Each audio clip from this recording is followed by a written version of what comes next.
श्री स्वामी समर्थ. श्री गुरुदेव दत्त. श्री गुरुचरित्र अध्याय 15. श्री गुरूंकडून शिष्यांना तीर्थयात्रेचे निरूपण. श्री गुरुदेव दत्त परब्रह्माने नमः. श्री गणेशाय नमः. सिद्ध मुनींनी आसक्त नामधारकाला श्री गुरुचरित्राचे निरूपण चालूच ठेवले. ते नामधारकाला उद्देशून म्हणाले, हे परमप्रिय शिष्य नामधारका, तुझी गुरुभक्ती प्रशंसनीय आणि अपार आहे. एखादा केवढाही मोठा तपस्वी असला तरीही जोपर्यंत तो गुरुभक्ती करत नाही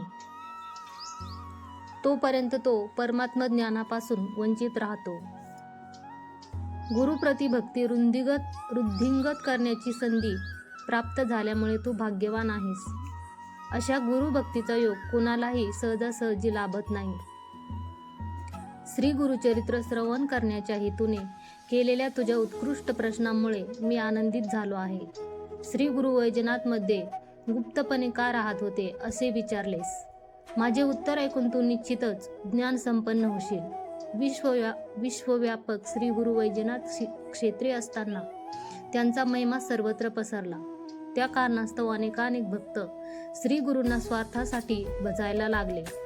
साधू, सात्विक लोक, भक्तगण हे सर्व आध्यात्मिक मार्गावर प्रगती करण्याच्या उद्देशाने श्री गुरूंपाशी धावून आले. या सर्व साधकांसोबत इतर काही दुष्ट, कपटी, अधर्मी, असभ्य आणि स्वार्थी लोकही गुरूंचे खरे शिष्य भक्त असल्याची नटना करून स्वार्थ साधण्यासाठी तिथे येऊन आपापला स्वार्थ साधून घेऊ लागले. हे स्वार्थी लोक सदैव अतृप्तच असतात. ते उच्च अपेक्षेपोटी लोभासाठी येऊन श्री गुरूंना त्रस्त करू लागले.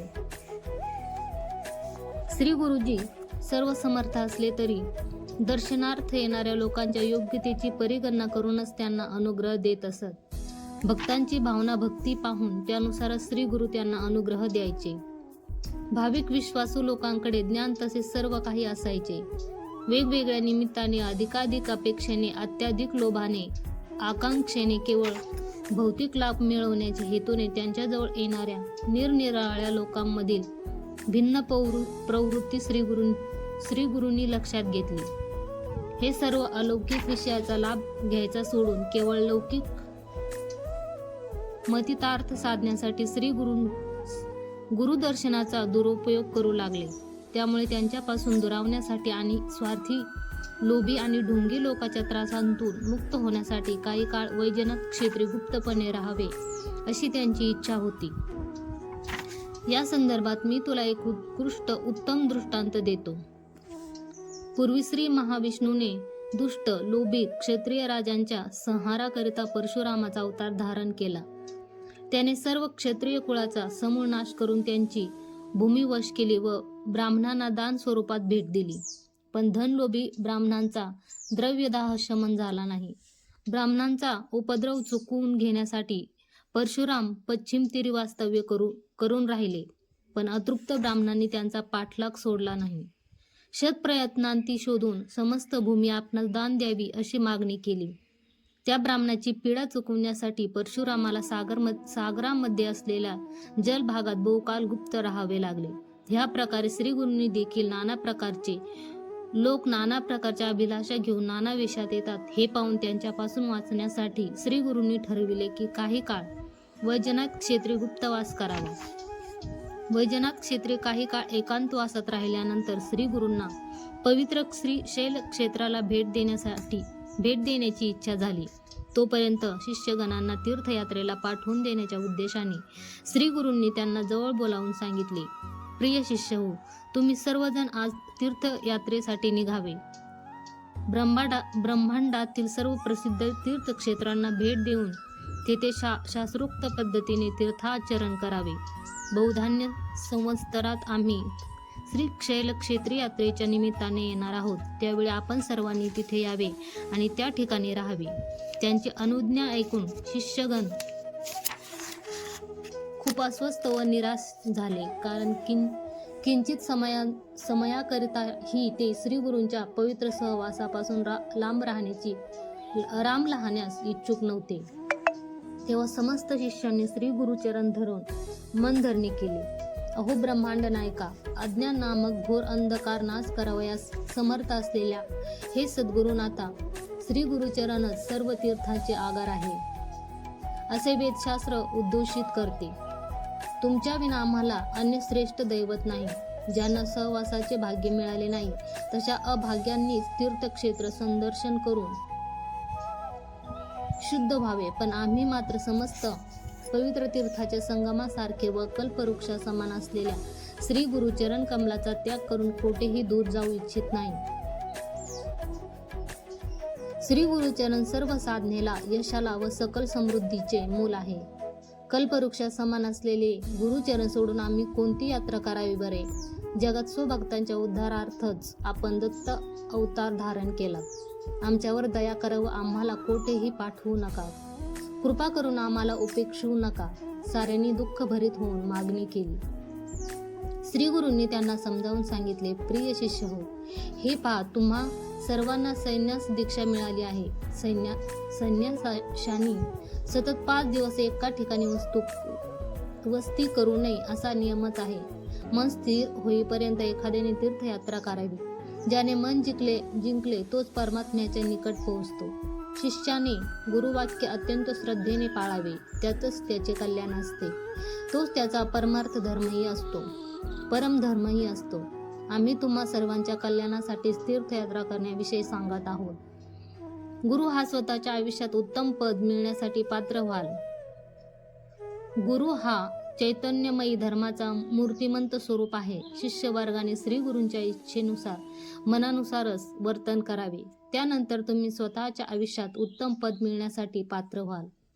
लौकिक ज्ञानाने समृद्ध होण्यासाठीच आम्ही तुम्हाला यात्रा करावयास सांगत आहे. म्हणूनच तीर्थयात्रेकरिता निर्गमन हे स्वहितार्थ आहे. या हितवचनांनी शिष्य थोडे शांत झाले. गुरुवाक्य, गुरुपदेश उल्लंघण्याची कुणाचीच इच्छा सिद्धता नव्हती. त्या सर्वांनीच विचार केला, गुरुवचन हेच आम्हा शिष्याकरिता अंतिम सत्य आहे. गुरु कधीच भगवंताच्या उपदेशापासून विलग होत नाही. गुरुवाक्य परिपालनेने माणसाला सर्व सिद्धी प्राप्त होतात. जर गुरुवचन क्षुल्लक मानले तर अनर्थ घडते. गुरुकृपा गुरु उपदेशातच असते. गुरुवचनात कल्पनातीत असे अनेक सूक्ष्म विचार साठलेले असतात. गुरुवाक्याची अवहेलना करणाऱ्या व उल्लंघन करणाऱ्या शिष्याला रौरक नामक भयंकर नरकात स्थान मिळते. शिवाय त्यांची प्रगती खुटते व तो अधोगतीला पोहोचतो. असा सखोल विचार करून गुरूंचा आदेश पालन करणे हेच हितकार आहे असा निर्णय करून सर्वजण तीर्थयात्रेसाठी निघण्यास सज्ज झाले. त्याप्रमाणे सर्व शिष्यांनी गुरूंची भेट घेतली व त्यांना म्हणाले, हे सद्गुरुनाथा, आपले वाक्यच वेदवाक्य आहे. आम्ही तीर्थयात्रेला जाण्यास सिद्ध झालो आहोत. आम्ही कुठे कुठे भेट द्यावी, तिथे कोणते विधी विधान आचरावे, कोणते आचार विचार पाळावेत, तसेच यात्राक्रम कसा असावा याविषयी मार्गदर्शन करा. आम्ही त्याचे तंतोतंत पालन करू. कारण गुरु मार्गदर्शनाने आचरित धर्मकर्म अखंड पुण्य फळ देतात. गुरुवचनाचा आदर करण्यातच आमचे परम कल्याण आहे. आपले वचन पालन केल्यामुळे आम्हाला सर्व सिद्धी व धार्मिक योग्यता लाभतील. शिष्यांचे वचन ऐकून श्री गुरु प्रसन्न झाले. तीर्थाचे महत्त्व सांगण्यासाठी परिचय करून देण्याच्या दृष्टीने व शिष्यांना योग्य प्रकारे तीर्थाटन करावे या विचारांनी त्यांनी योग्य यात्राक्रम आखून दिला. श्री गुरु म्हणाले, प्रिय शिष्यगण हो, या ब्रह्मांडात काशी हे तीर्थराज म्हणून प्रसिद्ध आहे. तिथे जाऊन गंगा भागीरथीचे सेवन करून तुम्ही अनंत पुण्यफल प्राप्त करून घ्यावे. गंगा यमुना संगम असणारी प्रयाग यात्रा केल्याने द्विगुणित फल प्राप्ती होते. यमुना नदी वाहत असलेल्या 25 गावात स्नान केल्याने अत्याधिक फळ लाभते. प्रयाग क्षेत्रातील कोणत्याही ग्रामी जाऊन नदी स्नान केल्याने पितरांसहित यात्रार्थी देखील ब्रह्मालोकी जातो.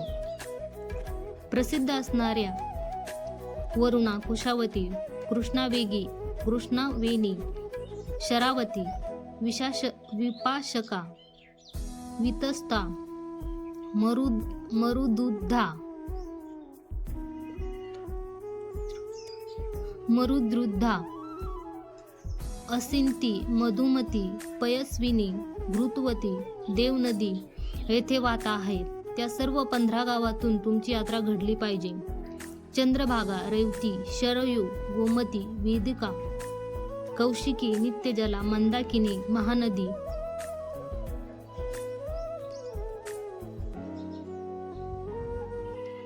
बृहद सहस्रवक्ता, पूर्णायुष, बाहुदा, वरुणा नद्यामध्ये स्नान केल्याने त्रिवेणी संगम स्नानाचे फळ मिळते.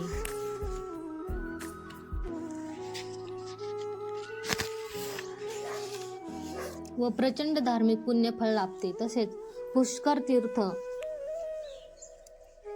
वैरोचनी तीर्थ, रामेश्वरी, सेतुबंध तीर्थ, पुरुषोत्तम तीर्थ, नैमिषारण्यातील तीर्थ आणि तेथील उपतीर्थामध्ये देखील स्नान केले पाहिजे. नदी तीर्थ, गंगा तीर्थ, बद्रीतील नारायण तीर्थ, कुरुक्षेत्र तीर्थ, श्रीशैल तीर्थ तीर्थामध्ये स्नान आवर्जून करावे.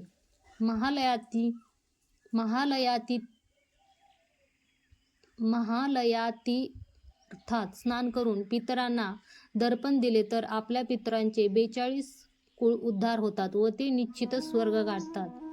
केदार तीर्थ, पुष्कर तीर्थ, कोटी तीर्थ, नर्मदा तीर्थ, मातृकेश्वर तीर्थ, कुब्ज तीर्थ, कोकामुख तीर्थ, प्रसाद तीर्थ, वैजयी तीर्थ, कुलंदी तीर्थ, चंदन तीर्थ, गोकर्णमधील कोटी तीर्थ, शंखना तीर्थ,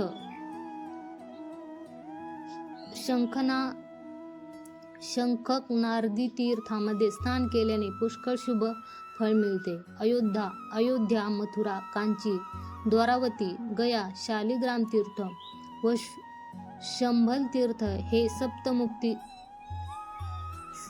सप्तमुक्ती तीर्थ समजले जातात. तुम्ही गोदावरी तटाक यात्रा संपन्न केली पाहिजे.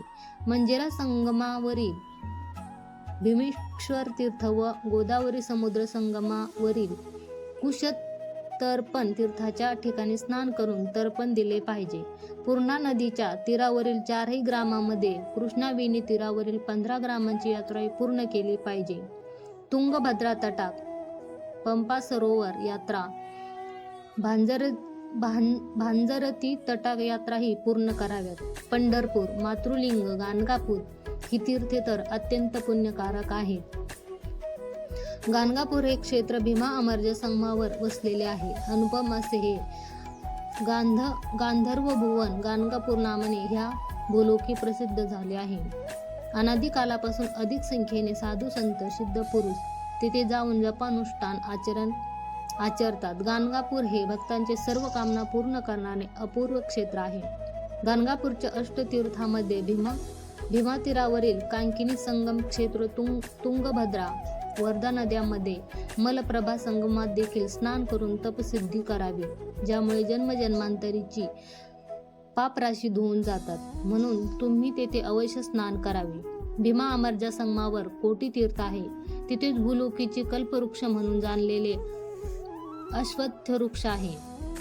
त्या वृक्षासमोर नरसिंह तीर्थ आहे व त्याच्या उत्तरेला वाराणसी तीर्थ व पूर्वेला पापविनाशी तीर्थ आहे. नंतर कोटी तीर्थ, रुद्रपाद तीर्थ, चक्रतीर्थ इत्यादी तीर्थात स्नानादी धार्मिक कर्म आचरावेत.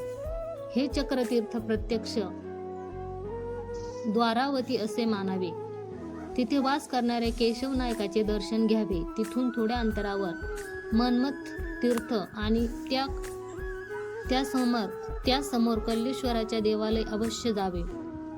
शुभकारक गुरुग्रह सिंह राशीत प्रवेश करताना सकल तीर्थामध्ये उत्साह चैतन्य उद्भवते. गुरुकन्या राशीत प्रवेश करताना भागीरथी नदी कृष्णा नदीला मिळते. गुरुतिला राशीत प्रवेश करताना भागीरथी तुंगभद्रेला मिळते. कर्क राशीत जेव्हा सूर्य प्रवेश करतो तेव्हा मकर संक्रमण होते व त्याच वेळी मलप्रभा तथा कृष्णा नदीच्या संगमात स्नान करावे. अशा समयी तीर्थस्नान केल्याने भौतिक सुख, समृद्धी, आनंद प्राप्त होऊन आध्यात्मिक प्रगती होते. ब्रह्मांड हत्येसारखे महापातक देखील नाहीसे होते. पवित्र भीमा कृष्णा संगमावर सुद्धा स्नान करावे. तेथे स्नान केल्याने पुढील 7 जन्मापर्यंत विप्रकुळात जन्मण्याचा योग मिळतो. तुंगा आणि भद्रा नदीच्या संगमावर स्नान करून अधिक पुण्य कमवावे. नंतर निवृत्ती संगमावर पाताळगंगेमध्ये स्नानादी कर्म संपन्न करावे. त्यानंतर पाताळगंगेत स्नान करून श्रीशैल मल्लिकार्जुनाचे दर्शन घेतल्याने अगणित पुण्यफळ लाभते व यात्रार्थी जनन मरणाच्या फेऱ्यातून मुक्त होतो. कृष्णा नदी समुद्राला जिथे मिळते त्या लिंगालय संगमावर भावभक्तीने स्नान करावे. कावेरी नदी समुद्राला जिथे मिळते त्या ठिकाणी भक्तिभावाने स्नान करून सर्व पापांचे परिहार करून घेऊन धन्य व्हावे. ताम्रपर्णी कृतमाला नदीमध्ये आवर्जून स्नान करावे. जेथे पयस्विनी आणि भवनाशिनी नद्या समुद्रात विलीन होतात तिथे स्नान केल्याने मनुष्य पापमुक्त होतो. तिथून पुढे प्रयाण करीत शेषाद्री क्षेत्री श्रीरंगनाथ व पद्मनाभ देवांना पूजावे. त्यानंतर तिरुनामल्ली क्षेत्री भेट द्यावी. नंतर सकल तीर्थ समतुल्य कुंभकोण तीर्थाची भेट घ्यावी व पुढे कन्याकुमारीचे दर्शन घेऊन मत्स्यर तीर्थ स्नान करावे. श्रेष्ठ व महिमावंत पक्षी तीर्थ, रामेश्वर तीर्थ, धनुकोष्टी तीर्थ, कावेरी तीर्थ, पुरुषोत्तम तीर्थ, कोटी तीर्थ, कोल्हापूरच्या महालक्ष्मीच्या स्थानी अवश्य जावे. दक्षिण काशी म्हणून प्रख्यात असलेल्या कोल्हापुरात आगमन करून नरसिंह व सदाशिवाचे दर्शन घ्यावे. कृष्णा तीरावर भिल्लवडी या ठिकाणी शक्ती स्वरूपिणी भुवनेश्वरी देवीच्या सानिध्यात तपाचरण करावे. तिथे तपाचरण करणाऱ्या भुवनेश्वरी देवीच्या अनुग्रहाने तिच्यातच ऐक्य पावतो. नंतर वरुणा संगमात स्नान करून संगमेश्वराची पूजा करावी. कृष्णा तरी अनेक ऋषींचे आश्रम आहेत. तिथे स्नान केल्याने कर्मदोष जाऊन ज्ञानसिद्धी लाभते. नरसोबावाडीला कृष्णा पंचगंगा संगमावर स्नान केल्याने प्रयाग स्नानापेक्षाही अत्याधिक पुण्यप्राप्ती होते. नंतर युगालय व शूर्पालय या दोन्हींचे तीर्थ न विसरता प्राशन केल्याने भुक्ती मुक्तीचे फळ लाभते. कृष्णा मलप्रभा संगमास्थळी छाया भगवती नामक स्थळ आहे. तिथे विश्वामित्र ऋषींनी तपाचरण केले होते. सर्व दोष निरसनार्थ तेथे जाऊन स्नान करावे. पवित्र श्वेतशृंगी या स्थळी श्री विष्णू अवतारी कपिल मुनींनी गायत्री देवीची उपासना करून तिथे दर्शन घेतले होते. त्या ठिकाणी स्नान केल्याने काशी क्षेत्र भागीरथी क्षेत्र या पवित्र क्षेत्री स्नान केल्यामुळे पुष्कळ पुण्य मिळते. तिथे साधकांनी आपल्या इच्छित मंत्राचा जप करावा व कोटी कोटी पुण्य कमवावे.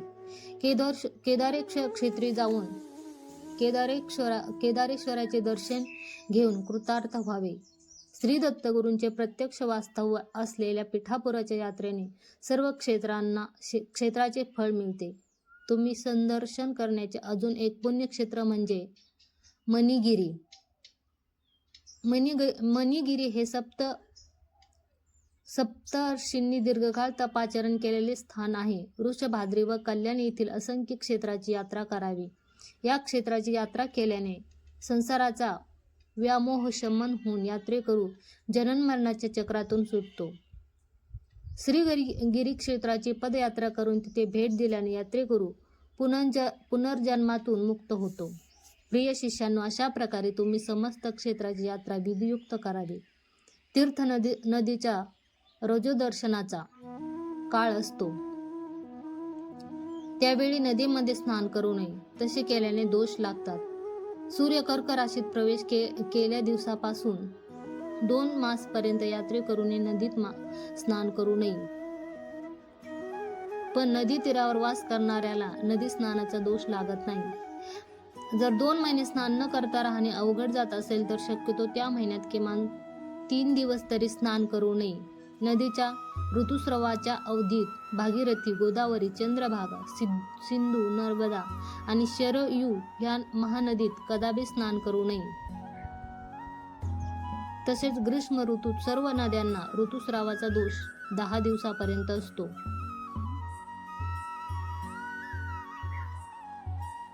म्हणून त्या समयी देखील तिथे स्नान करू नये. ग्रीष्म ऋतूमध्ये सरोवरात वा विहिरीत केवळ एका रात्री स्नान करू नये. कोणत्या नदीत, सरोवर व विहिरीत पावसाचे नवीन पाणी वाहते तोच दिवस ऋतुस्रावाचा दिवस म्हणून समजावे. दोषकार समयी स्नान अजिबात करू नये. हे शिष्यानो, तीर्थयात्रेविषयी सर्वसाधारणपणे प्रचलित असलेल्या तीर्थाटनाचा विषय विधी विधान तुम्हाला सांगितला आहे. त्याचे तुम्ही तंतोतंत पालन करावे. परमात्म्याच्या या सृष्टीत एखाद्याच्या आयुष्यात सर्व पवित्र तीर्थक्षेत्रांना शारीरिकदृष्ट्या भेट देणे दुस्तर आहे. जेव्हा आमच्या वचनाप्रमाणे तीर्थाचरण करावे त्यामुळे तुमचे सर्व पाप परिहार होऊन पुण्यसंग्रह होईल. शिवाय तुम्ही अति सुलभपणे जन्ममरणाच्या चक्रातूनही पार व्हाल असा उपदेश केला. श्री गुरूंच्या उपदेशाने व मार्गदर्शनाने सर्व शिष्य भारावले व गुरुवचन सर्व श्रेयोभिवृद्धीला मूल आहे असे समजून भक्तिभावाने श्री गुरूंना वंदन करून त्यांचा आशीर्वाद घेऊन त्यांनी तीर्थयात्रेला प्रारंभ केला. तर नामधारका श्री नरसिंह सरस्वती गुरुजी तपश्चर्येच्या काळात एक संपूर्ण वर्षभर वैजनाथ क्षेत्री गुप्तपणे वास्तव्याला होते. तेव्हा त्यांच्यासोबत त्यांच्या सेवेत पुण्यवान मीच एकटा थांबलो होतो असे सिद्ध मुनींनी सांगितले. कामधेनू स्वरूपी श्री गुरुचरित्राचे श्रवण केल्याने मनुष्याला जीवनात श्रेयोभिवृद्धी प्राप्त होते. तसेच त्याला चतुर्विध पुरुषार्थही लाभतात व त्याची सकल मनोकामना संपूर्ण होते. इथे परम कल्याणकारी श्री गुरुचरित्राचा 15वा अध्याय संपन्न होतो. श्री गुरुदेव दत्त. श्री गुरुदत्तात्रयार्पणमस्तु.